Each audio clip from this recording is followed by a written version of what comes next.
Alright, working on that 93 Voyager again. Alternator, as you can see, right there, having a bearing issue. So, ordered a new one. How I got the alternator out is you disconnect this off the back, which is, I believe, 6/6, but I ended up using a 9/32.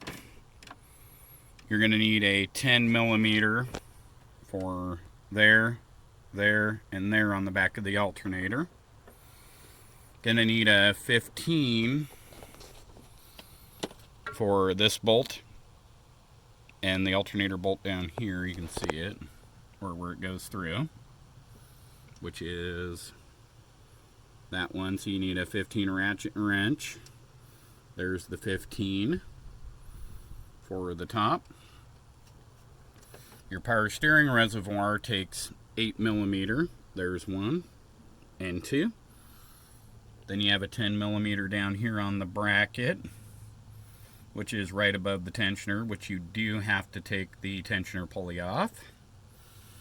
And you do have to remove the bracket that holds your AC lines, 1313.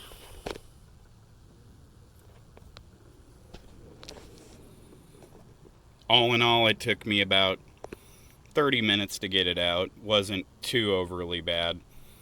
And the alternator goes back in this way over here, and it came out this way. You will have to move the lines up. As you can see, they move easy. I did push this back a little bit. That's why I took the bolt out. No worries, it'll bend right back. But yeah, not too bad.